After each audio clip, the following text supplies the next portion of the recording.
Good evening, ladies and gentlemen. Good evening, good evening. Welcome to the Erudition Network. I am Eddie Phillips. This is our Thursday interactive. I would say it's interactive today, but over the last 2 weeks, we've kind of made it more of a presentation.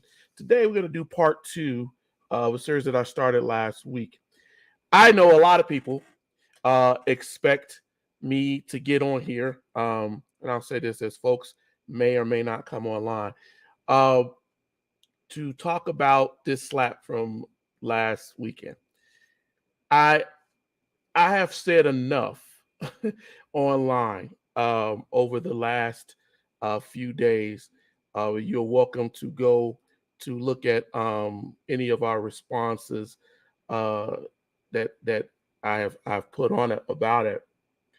But hey, Taisha, how you doing? Hey, good evening, Pastor Ray. It's good to see you. I um, gave you a lesson last week. I tried to explain last week why we think the way we do. I tried to speak to the deception that we face um, in America. I didn't title this "The Men that Deceived Black America." I titled it "The Men That Deceived America," because even though there are some women um, who also helped in the process, I wanted you to get a better understanding um, as to why we think the way we do. I think the best thing that I can say to you about the incident at the Academy Awards, if anything, is the fact of how do we view ourselves? How do we think about ourselves? How have we accepted the things that we deal with? We have to understand the psychosis that affects us, the misplaced aggressions that affect us, why we feel that way. When you understand that no matter what we do and we've done in history of this country, we haven't really been given the ability to uh, have proper resolution. Even when freed, slaves faced obstacles. Even after slavery, 20, 30 years after slavery, Black people faced obstacles, and obstacles that they themselves could not uh, deal with a sane mind all the time. And so we did things to ourselves and our communities and others in order to find some way to deal with that psychosis, with those issues. If I were to tell you that that is what we're really seeing, well, it could be a personal thing, it could be a relationship thing, but when you see violence happening in our streets, when you see 13-year-old Black boys going to carjack and kill, then you have to say to yourself, well, what has created that? Where have we slipped? Last week, I spent a great amount of time going over certain men, but I didn't cover them all because there was no way, and even this week, there's no way to cover everyone who has given and done so much to send us down a path of destruction. I was just before I got on today, I was sitting here looking at one of my notes that I wrote about 6 years ago. And I'm going to get into this lesson momentarily, but bear with me. And I was thinking about education when I wrote this piece. And I was talking about a guy named Charles Murray. If you don't know who Charles Murray is, Charles Murray was one of the creators of the bell curve, which is used a lot in schools, universities. And one of the things that Charles Murray advocated for the bell curve is because he had said that he believed that a large majority, and he made no bones about it, of blacks, new generation, post 1960, 70 up until today, blacks, right, were growing up without fathers. I told you last week about Will Cox. We might touch a little bit on him again. Good evening, Jackie. Good to see you. But Charles Murray was saying, right, that the new generation lacked cognitive ability, lacked the understanding, and that the only way to teach them is to understand their lack of intellect. That feeds from what we just talked about last week. Hey, Sean Anthony, good to see you. There's another person. You may have seen him in the media when Trump came into power. Dinesh D'Souza, another person that went out and on the conservative side, but I'm not making this a political thing, and went out and said that slavery was easy, benign, and that black folks make excuses for it. D'Souza was put into jail and was freed. He was let out by Trump for crimes and things that he had said and things that he had embezzled and done. But D'Souza was quick to say, before all of that, that blacks were fleecing the United States, and that it didn't our inability to succeed did not come from necessarily our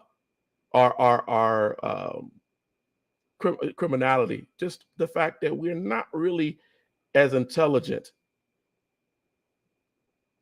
And that's the thing I want you to understand tonight. That's the thing I want you to get your mind around tonight. People were talking about what went on to Kevin Woods, and I may touch a little bit as we get to the end of our lesson tonight. But what I really wanted to do is I wanted to open that ground, that floor there, right? And I wanted you to understand why I went over that lesson last week before all of this. I heard people say, well, why does it matter? We know how white people think about us. I should clarify and say racist white people think of us. But it does matter. Because we create the system in our own communities. Work with me here. We allow those mentalities to permeate, to propagate in our own communities. And why do we do that? Why do we think that way? What's up, Mike? Good to see you. So let's get into this lesson. Last week, we're already there. Last week, I stopped at two men, but I'm going to go back to Walter F. Wilcox, because I think Walter F. Wilcox is where we should start. If I just told you that Charles Murray came up with this idea of how we should educate the blacks, the minorities, he got that idea from Walter F. Wilcox that we talked about last week, who created tables and thoughts and things and told the world that this is the way blacks are. This is why we have to treat them a certain way. And so if Wilcox said the lack of fathers, the lack of male influence, the lack of familial love and compassion and concern and fostering is what creates black criminality. Let's move into modern day and go back to what Murray was saying, and what I wrote about in my paper a couple of years ago, when he said a large majority of the next generation of blacks in the inner city are growing up without fathers, and they have limited cognitive ability. They're not smart because they don't know how to be smart. If we allow ourselves to understand this, you could understand why two 50-something-year-old men raised and steeped up in this upbringing could think the way they do. If we go back to my initial slide that I gave you all, and I said the beast, the cannibal, the violent, the dumb, the untrained, uncivilized, the criminal. It doesn't matter what money you give them. It doesn't matter where you put them. I don't have to go and talk specifically about that situation to know that there are different layers that cause the causality of makes us think that the idea of assault, crime, murder, abuse is okay.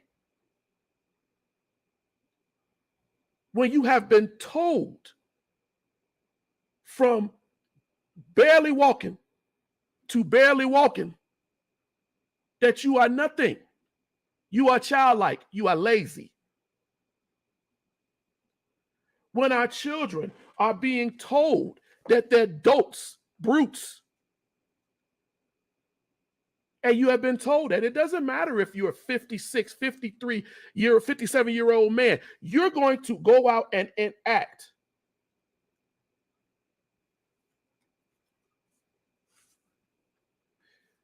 You may not know Dr. Benjamin Mays. He was a mentor of Dr. Martin Luther King Jr. And he wrote a book, right? And what he wanted to talk about, he talked about the influence on Blacks in the era of the men we just saw. And this is what he wrote. I believe to this day that Blacks in our country fought among themselves because they were taking out on other Blacks what they really wouldn't be, what they really wanted, but feared to take out on the system or whites. It was difficult, virtually impossible, to combine manhood and Blackness under one skin in the days of our youth. To exercise manhood as white men display it every day would be to invite disaster upon yourself. The way you treat your woman, the way you treat your child is ordered to keep a control on them and even your friends, because you cannot enact the rage that can sit inside of you. Ladies and gentlemen, I'm not telling you that we are all violent and unredeemable characters. I'm not telling you that any of this, but we have to talk about the understanding of what leads us to this foolishness. We have to understand what has created this foul idea in us. And I heard people say it. You got the right to defend your family. By all means, you do. By all means, you do. But you also have to consider your family. One of my friends said to me, he said, Eddie, you may have never had what they criticize as a Negro moment, an N-word moment. They have been taught we are beasts, and they misuse the Bible to teach this. I have an interview with Charles last year where he says they called him a nigger and loved him as a creature, not a man. And these were Christians. Amen. One of my friends had said that we all have those moments. And I had said I was going to share one of those moments if I have not shared it with you before. I'll get back to this lesson. A couple of years ago, I took my family. We've lived here in Colorado off and on for decades now, right? For almost short of 2 decades. And people at the Sam's Club knew my family. They knew my kids. My kids, they watched my 2 oldest grow up from little kids, toddlers, all the way to adults. And we decided to go to this Sam's Club. I'll make the story very quick. And as we were getting out of the car, I was driving, as we were getting out of the car. I don't think I was driving. I think I was in the passenger seat. But what happened was I got out. My wife got out. My boys got out. And sometimes they get out in different parts of the car. Well, when they got out, I heard some screeching of a car. So I closed the door and I came around. And I saw that my wife and my sons were pinned up against the edge of the car as a white man was taking his vehicle and trying to run them down to get into a parking spot. He immediately jumped out of that car as I asked him in not very peaceful terms, "What the heck are you doing?" And I chased him as he tried to run himself into the store. I was in the moment. And I screamed and I hollered at this man, because you almost ran down my children and my wife. My wife was screaming at him too, but he kept going. He ran in the store. I told the girl who checks your card at the store, I was like, you might want to call the police right now, because this brother right here is about to get hurt. And I think I did tell her he tried to run down my family. Just so happened the white manager of the store was outside and saw as we ran in. And I chased this man. My son still remembers this man's name. I never can. And as I got to the man, I was in a tunnel as I got to this man. Not because I'm inherently violent, but you had tried to harm my family. And I got to that man, and just as he realized he wasn't going to be able to go any further, he turned around. And I told him, I was like, man, how dare you? He saw my hat and said, I'm a veteran too. I don't care about that. You tried to harm my family. And as I approached him, here's the difference. I looked over to the side of me for a moment, and my wife was right there next to me. She was right there next to me. She put her hand by my side. I looked over again. There was a white woman, the manager that was there, and she's out of breath. And in that moment, I realized, Eddie, you got too much to lose to be dealing with this moron. So we all have our moments. The difference is, right, what you set and establish your reasoning, love, and faith on. My wife was not going to allow me to destroy my life for a moron. My wife was not going to, and my children who had to come in after, right, never seeing their father really like that. It stuck with them. But there was a lesson learned in that too.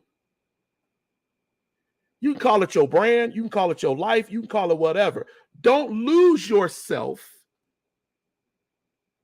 for foolishness. I don't have the most best temper all the time, but they have value to me. Those I love. It doesn't go with this idea of what we're seeing here, right? The threatening, all of this, and all of these things that are said. That doesn't go along with it. But we try to make it go along with it. Pastor Ray's was talking about Charles Carroll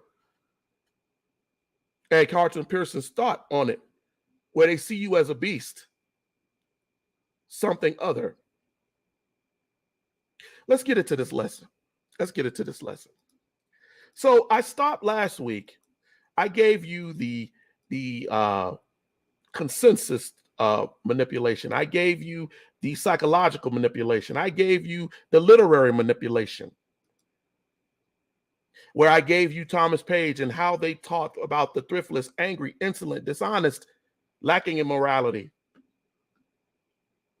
I gave you all of those things. Now, I want to get into something else.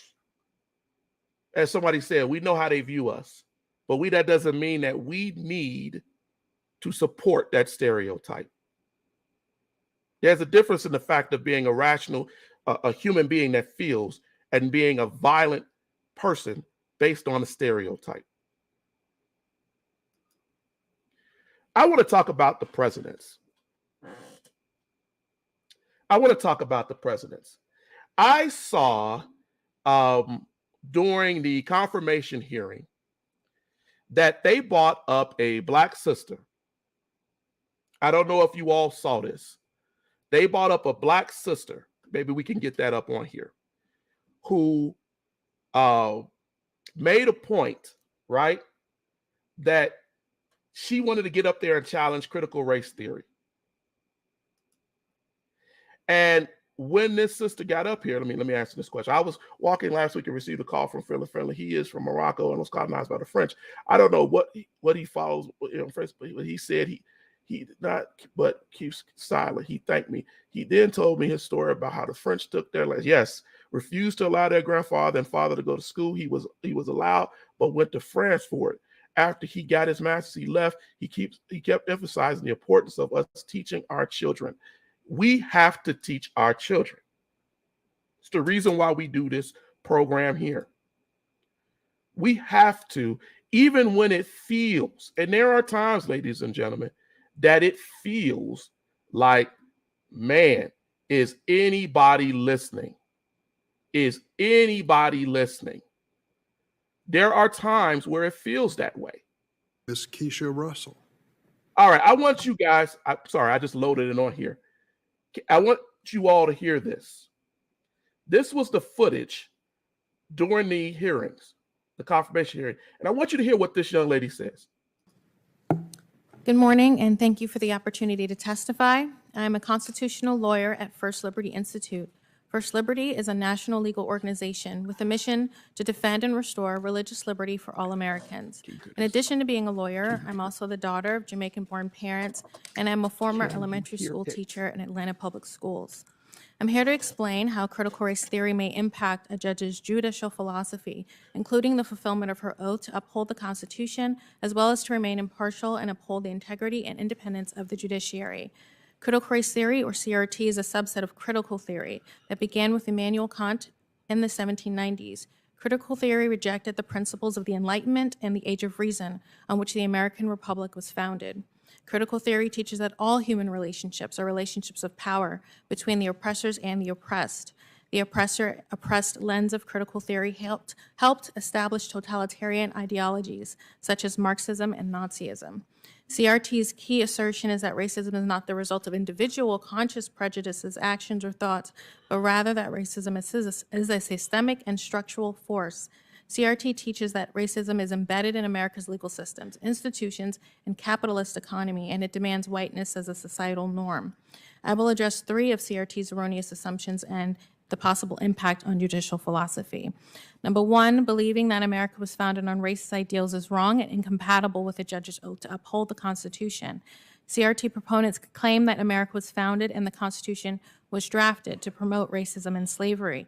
Historians have debunked this claim as false. The truth is that America's founders were divided on this issue of slavery, and many of the founders were abolitionists. America's core ideals of freedom and equality, expressed in the Declaration of... Ladies and gentlemen, I'm going to leave it at that. You can go back and you can watch it on your own if you saw it. First off, let's debunk that. First off, let's understand that having an African-American or Black woman from Jamaica background, whatever, to get up there and say that the founding fathers were abolitionists is a complete, utter lie. To say that historians have debunked it, I would have to ask you what historians debunked it. George Washington, as you see on your screen, was a founding father. He was the first president of the United States. He was a known slave owner. History has revisioned George Washington as this man who was a nice slave owner. He just had to have slaves because that was the method of the day, right? But I wanted you to go and look at a message, right? A letter that was sent from George Washington to his drivers, to his hands, while he was still president of the United States. This is well past the Revolution. This is well past. George Washington sit and said, and I look at the green part, there is no other sure way of getting work well done and quietly by Negroes, for when an overlooker's back is turned, the most of them will slight their work or be idle altogether, in which case correction cannot retrieve either, but often produces evils which are worse than a disease. Nor is there any other mode but this to prevent the thieving or other disorders, which is the consequences of their opportunities. What George Washington was saying there was that you got to be able to get at these slaves before they get out of control. They are not good people or good beings at heart. If you look a little bit before that, right? He also says, I do therefore in explicit terms enjoin it upon you to remain constantly at home unless called off by unavoidable business or to attend your worship. George Washington does not sound like an abolitionist by both practice and by what he told his overseers to do to the slaves. Keep them in order. Do not let them get out of control. This is widely known by historians. Now you know it. But when people listen to this Black woman make this claim, in the Constitution sparked the movements that led to the eventual elimination of both slavery and Jim Crow. CRT. That's a lie. That's a lie. But let's go further. George Washington, first president, we just got to a point where now here we are free. The country is broken from English chains. So maybe there's some time to be given towards slavery being abolished. Let's go to the second president of the United States. And let me tell you something about John Adams. I often quote John Adams about facts being stubborn things. And I was taught in school, like many of you who were taught, who are watching tonight, a few who are live, that John Adams was darn near an abolitionist. He did not believe in slavery. He did not advocate for it. John Adams was a good person. And he taught his kids. He never owned a slave. And because John Adams was a founding father of the United States, he was an editor of the Declaration of Independence, because he's the second president of the United States, because he went all over to try to get America to be a nation of its own. Adams was praised. However, Adams was a Unitarian. He was a person that woman just said, born out of the age of enlightenment. And what John Adams actually said was that every measure of prudence, therefore, ought to be assumed for the eventual total extirpation of slavery from the United States. Sounds very honorable. If, however, humanity dictates the duty of adopting the most prudent measures of accompanying so excellent a purpose, the same humanity requires that we should not inflict severe calamities on the objects of our commiseration than those which that are present to endure, by reducing them to despair or to the necessities of their robbery, plunder, assassination, and massacre, to preserve their lives, some provision for furnishing them employment, or some means of supplying them with the necessary comforts of life. Sounds all good. But he said the same humanity requires that we should not be by any rash or violent measure expose the lives and the property of those of our fellow citizens who are so unfortunate as to be surrounded by these fellow creatures of hereditary descent. He was a lawyer. He was known for his words. This is one example of his writing in which he felt it important to make you understand that they are creatures. They are people who, even if we let them around us, we have to be conscious of that. People praised Adams as being something of a different person in that period. But they didn't realize that the same religious teachings, the same thought processes, the same thing that he taught to people. He was friends with Benjamin Banneker. He knew Black intellectual people. He had been all over the world and seen other Black intellectual people. However, It did not stop his religious or fundamental belief that we are creatures. And you are unfortunate to be surrounded by them.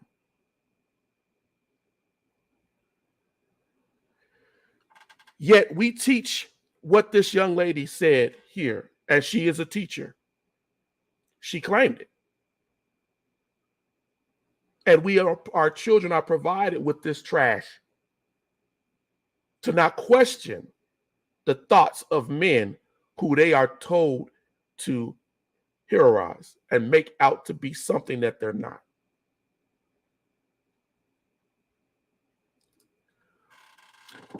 The third president of the United States was no better. I could go and do an entire episode, an entire hour on Thomas Jefferson. And there are many things about Thomas Jefferson, ladies and gentlemen out there, that you know, that you have been taught. Yes, everybody knows about Sally Hemings. Everybody knows about his predilection with going and sleeping with his slave and having children with her, who Sally Hemings was the slave sister of Jefferson's wife. She had been Jefferson's white wife's father was the father of Sally Hemings and kept her in slavery and gave her to his daughter. When Jefferson's wife died, he kept Sally Hemings and he had multiple children with her. Jefferson is seen as an intellectual, a designer, a writer. He wrote the Declaration of Independence, where he said all men were created equal. But what men was he talking about? He also was a slave owner. And we know all of these things about Jefferson, but this is the thing. How did Jefferson feel about the slaves that he was sleeping with, the children that he was having? He knew that it would be a political nightmare. He said it in his writings, in his notes on the state of Virginia. He said it was a physical, political, and moral thing. And he also understood that there would be a difference that would go on and may even lead to war or death. He knew this. But this is how he described the black man. They have less hair on the face and body. They secrete less by the kidneys and more by the glands of their skin. Therefore, they have a very strong and disagreeable odor. They stink. The degraded degree of transpiration renders them more tolerant of heat and less so cold than the whites. Comparing them on faculties of memory, they're good at memorizing things. And when I tell them to go do things, and for their imagination, because they're idle, they like to be idle. It appears to me that in memory, they are equal to the white. In reason, they are much inferior. As I think one could scarcely be found capable of tracing and comprehending the investigations of Euclid, and that in imagination they are dull, tasteless, and anomalous. But that didn't stop him from having children and then keeping those children in slavery.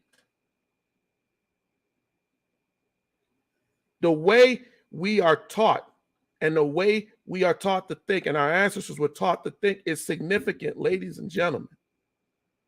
Not telling you this to go, we know they dislike us. No, I want you to understand the men in power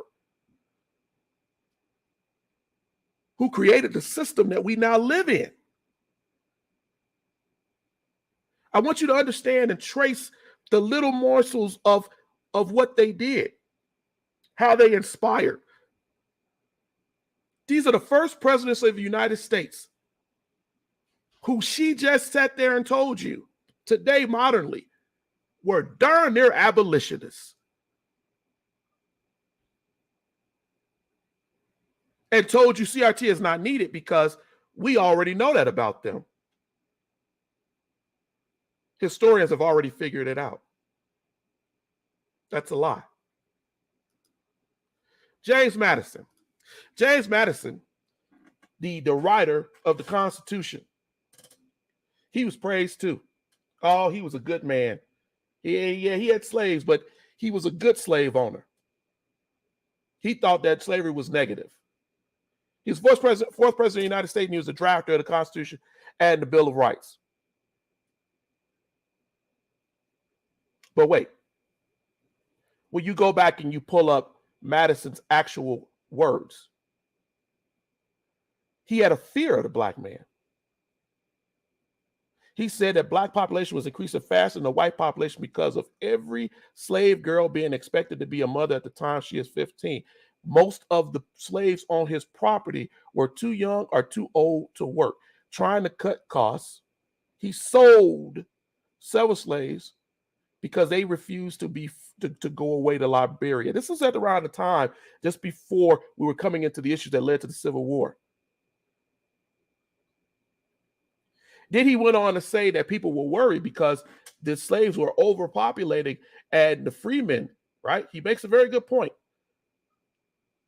They would victimize conscientious Southern women who know that their estates are surrounded by vicious, free blacks. He didn't say slaves, who induce thievery among the Negroes and keep the minds of the owners in a state of perpetual suspicion, fear, and anger.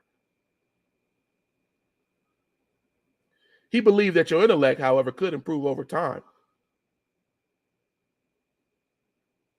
And he tried his best to make the Negro to be white like him.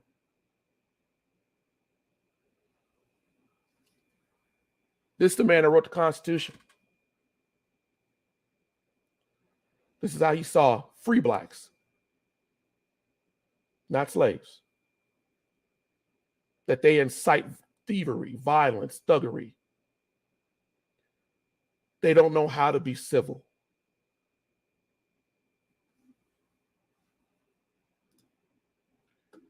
Let's move way forward in time. This, ladies and gentlemen, this man right here, you have heard me say on many occasions, is probably one of the most racist presidents that we ever had. I don't care what Joe Biden told you about Donald Trump. Woodrow Wilson was purely racist. He was president before World War I. He was the president that instituted the full segregation of the federal government. When he was the governor of New Jersey, people don't know this about history. I never hear it said.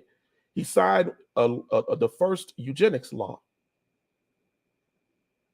The law was drafted by Edwin Katzenelnbogen. Don't know that name, do you?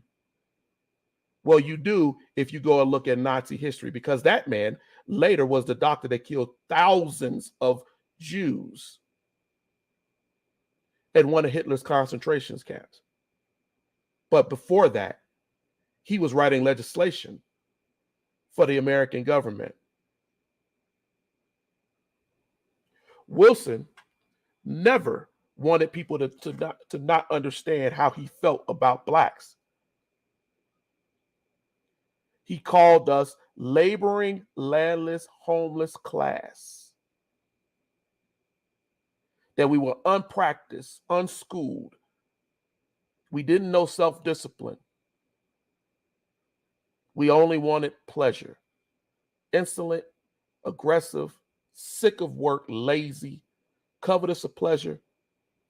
A bunch of dusky children. And that we would never ever arise to anything. So it's not surprising that Wilson was the president at the time of the rising of the Second Klan. It's not surprising that during Woodrow Wilson's presidency, as blacks came back from World War I, they were being massacred, not just in the South, all throughout the country. It is also sad because Woodrow Wilson was an academic. He was the president of Princeton University at one point. He was friends to a lot of the men that I spoke of last week. He believed that the Negro problem could be wiped out. Slowly, systematically, eugenically.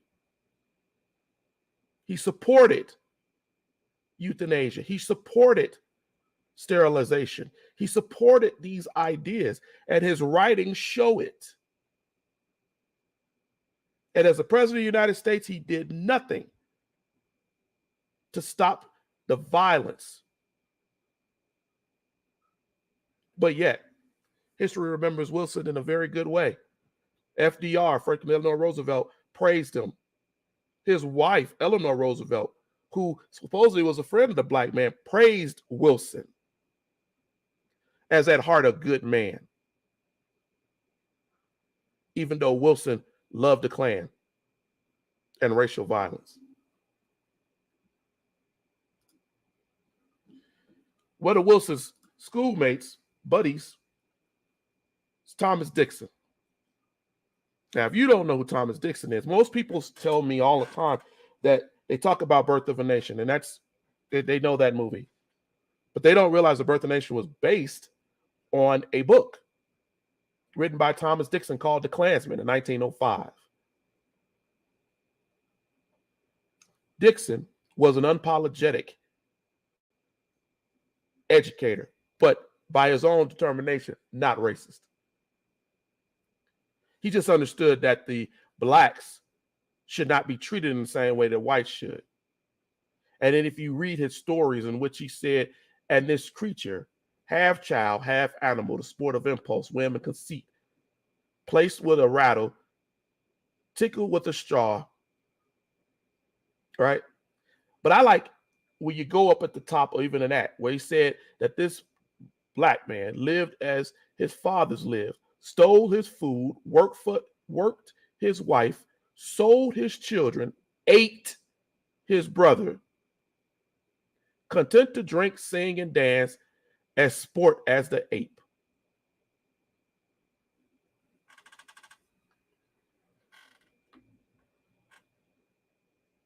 Thomas Dixon's work lives on in film.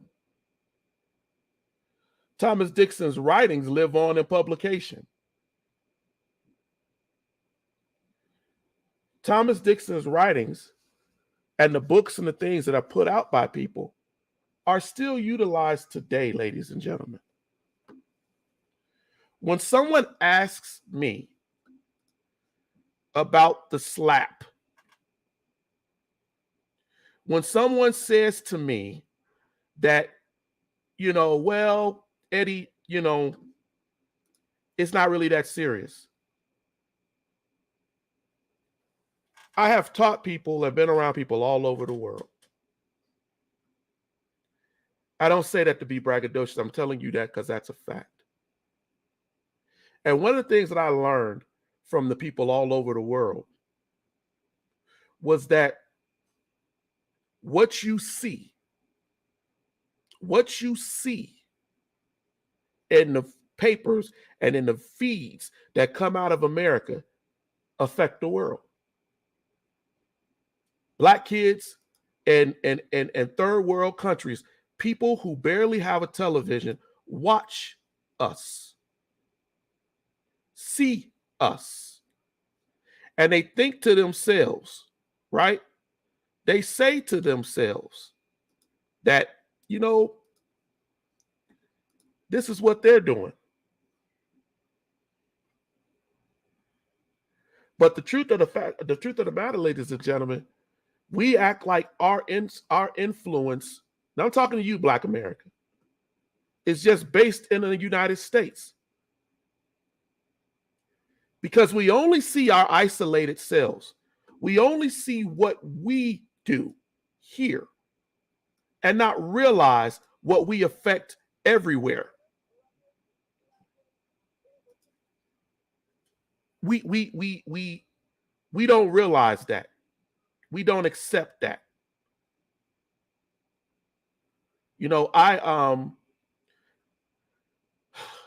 I remember watching footage from Muhammad Ali, and I had my sons a couple of weeks ago talk about this. I showed them this, and I wanted them to understand what Ali was saying, because, and I'm going to try to pull that footage up for you. But Ali had a situation, and I say this because one of the individuals played Ali. He had a situation with Sly Stone on a white talk show. Mike Douglas, very famous back in the day. And Ali had this situation happen, and he could have taken the bad road, but he chose not to. He chose not to. I'm trying to pull that up because I want you to see that. But one of the things that Ali said during that footage, and I never forgot it, and why I wanted my sons to watch it. His brother Sly Stone, performer, was high on drugs. High.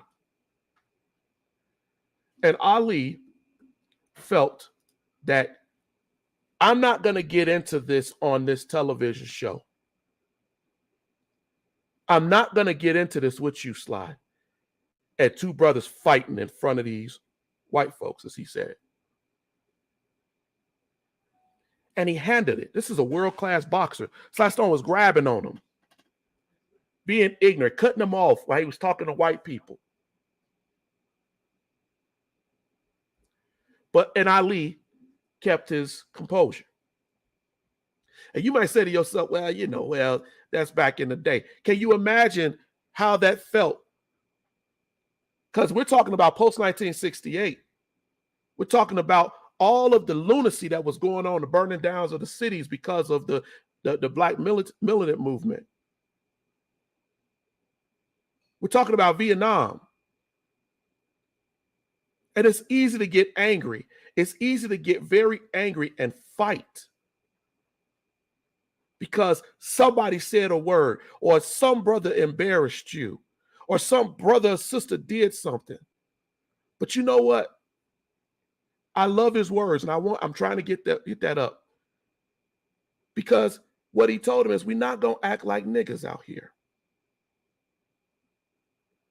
So when I hear some of y'all say that it's not that serious, it's highly serious. When we have people who cannot exhibit the control in our normal society, when we got young kids, 14 and up, shooting each other under some false pretense of honor that they don't even understand. I'm defending my neighborhood. I'm defending my girlfriend. I'm defending my name. I'm doing whatever. So I killed that brother. And a lot of us will go out here and say we condemn that and sit up there and say, well, there's no consequence to what we just saw on Sunday night. And I realize all over the world, when the Ukrainian war started, and people wouldn't let Black Africans in Belarus and Poland. What was that thought process? Why would they do that? Because what are they being told? What are they being shown that Black people do? These men that deceived America deceived the world. Archibald Dunning's teachings and writings were inspired by people like Armstrong who were overseas. I just told you that Woodrow Wilson's, one of the people that wrote the eugenics law for him, was a Nazi. We affect the mentality of people everywhere.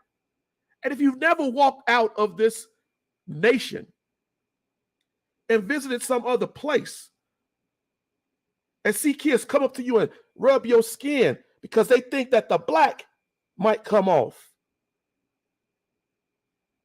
I went to Latvia where they looked at us and was rubbing their face, not understanding our skin. I've been to places where Black young men pulled out phones and showed me how they were being looked at as animals. Showed me a porno of a white woman studying Black men. But you think that none of these things, these sexual depravity, the violent things, these statements have any effect on us. But ladies and gentlemen, they do. They do. And until we understand that, until we wrap our minds around that, we're failing. We're failing. I'm going to show this video because I think it is so important to show this video. I just truly believe that it is. So please, before we get off here tonight, we're going to do that. Because I think you need to see what I mean when I say class. What I mean when I say how a person should react when things get ignorant. It ain't that long. Gotta represent all. No, you don't. I'll change. I disagree with that, Muhammad. There are a lot of blacks in Congress, and they don't have the white man's flag. I don't fuss with the brother on TV. No, I know There's that. gonna be niggas. Listen to that part. Now, this is a congressman telling Ali when he told him that there's so much violence going on in the ghetto, I can't come on television and laugh about it and coon to y'all. And Sly Stone told him, no, we gonna change that. And Ali told him this. The white man's flag. I don't fuss with the brother on TV. No, I know There's that. gonna be niggas and fools in I'm front not of gonna white people. I'm not gonna fuss Let me with talk to nowhere. them. I'm talking to them. Yeah, I'm gonna talk to everybody here. Well, I'm talking to them now. Take your hand on my face. I'm talking to everybody here. Let me talk to them.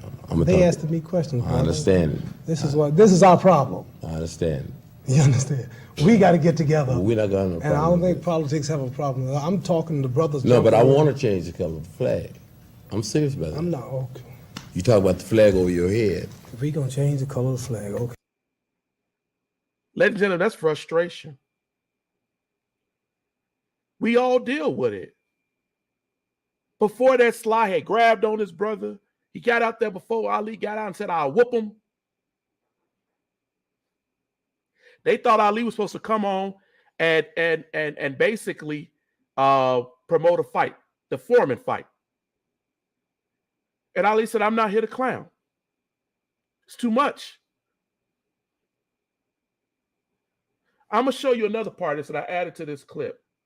After 9/11, Ali, when Will Smith was trying, I'm going to say his name, was trying to play Ali, he appeared with Ali right after 9/11 attacks. Okay, that's a heck of a job. Yeah. And in the wake of these events, nothing could be more un-American than to respond. And he got cut off. But what he said was, "At violence." That was Will Smith's words.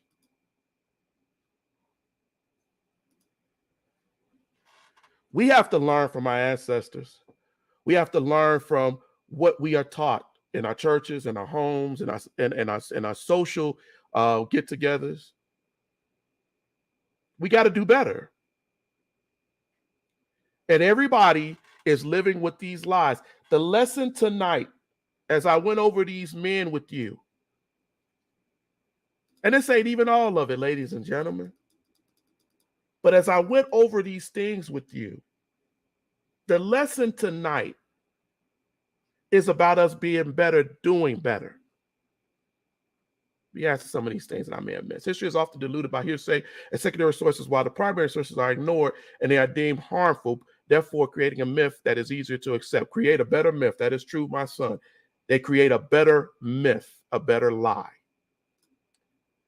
At one time, I thought we had moved past a lot of this, but I read the historical records, see what currently exists, and listened to preachers that interacted with them. I realized that this racism is thoroughly ingrained into almost every segment of the society, and it has a Christian foundation throughout these systems. The categorizing us as creatures from St. Mark chapter 16 is a foundation of this belief. It can easily be covered with a message of love and unity without restoration. Truth. But we also have to understand, too, our agency in what we do. I told you my story. I told you how I felt. I told you what I went through, how angry I was when I felt that my family was threatened. How angry, how easy it is to fall into the badass, they call it the badass Negro syndrome. That's what it's called. Coined by Black psychologists. You can call it the N-word moment, but that's what it's really called. And it is what causes us to kill our people. It's what causes us to look at ourselves a certain way, to see ourselves a certain way.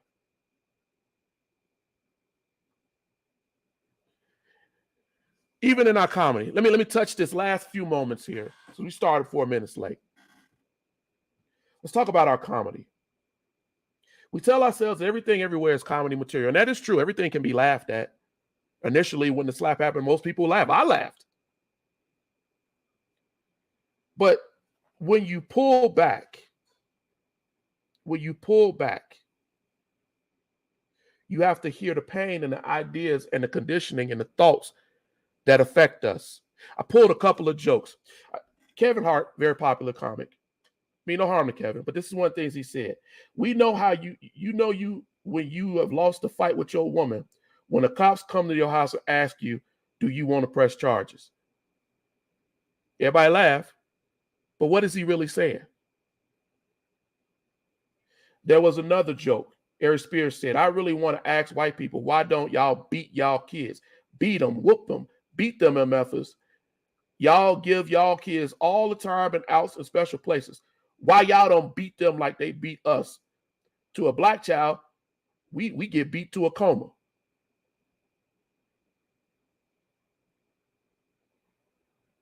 These are conditionings, right? These are thoughts. Delray Davis, man, it's hard being an athlete. Man, you got to run, jump, block, work out every day. And that's just so you can dodge child support. I'm making these points because a lot of y'all got caught up on the joke, but missing the meaning of the jokes. I bought a gun because pow pow sounds a lot better than, hey, put that back. That's a justification for stealing. I'm a 1-year-old punk, but I know not to take this note home. This is a butt whooping pinned to my shirt. I'm going to get beat.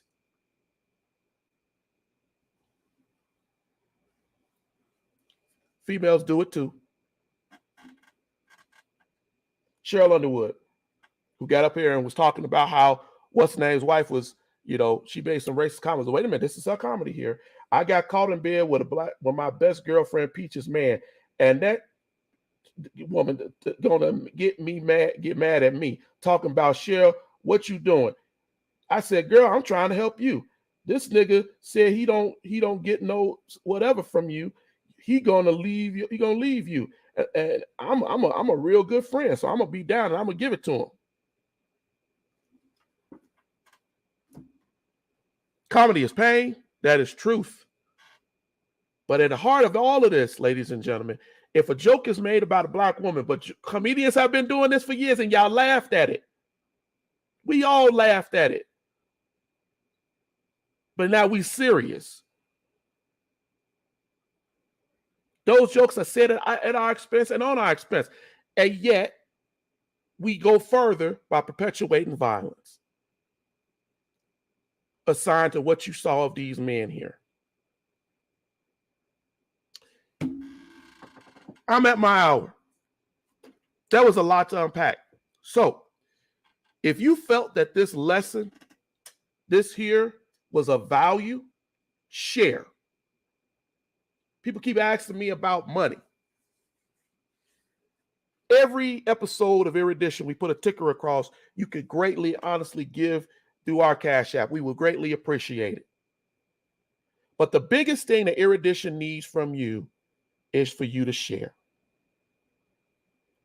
For you to support us on YouTube, for you to find value in what we get on here to present to you. I have a lot of things I want to present, ladies and gentlemen, but I'm limited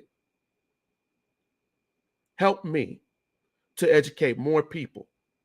Help me to spread this knowledge further. Help us to grow. I challenge you to get 5 of your friends to go subscribe to our YouTube channel. We reach people all over the world. I do get the feedback, and I'm appreciative. But we need to grow. We need to be able to help more. Not just those we know, the friends and colleagues that we've created a relationship over the last year. We want to go further. Help Erudition grow. If you feel that there's a value in what we do, help us. But as I said, that is my hour. Oh, I was remiss. So we got our new Erudition shirts, right? I'm so happy. I'm going to see if I can stand up a little bit. Yeah, pretty cool. Because I was able to get some. And so we're going to be trying to get into that and get more. You also see my Erudition cup over here. More material out here so that you can support Erudition even in your daily life. But ladies and gentlemen, thank you for being with us. Thank you for being with us. I hope you got something from this lesson. I hope you share. I hope you subscribe. I hope you support. But until next week, I will see you next Thursday, God willing. And I thank you for your time. Have a good one.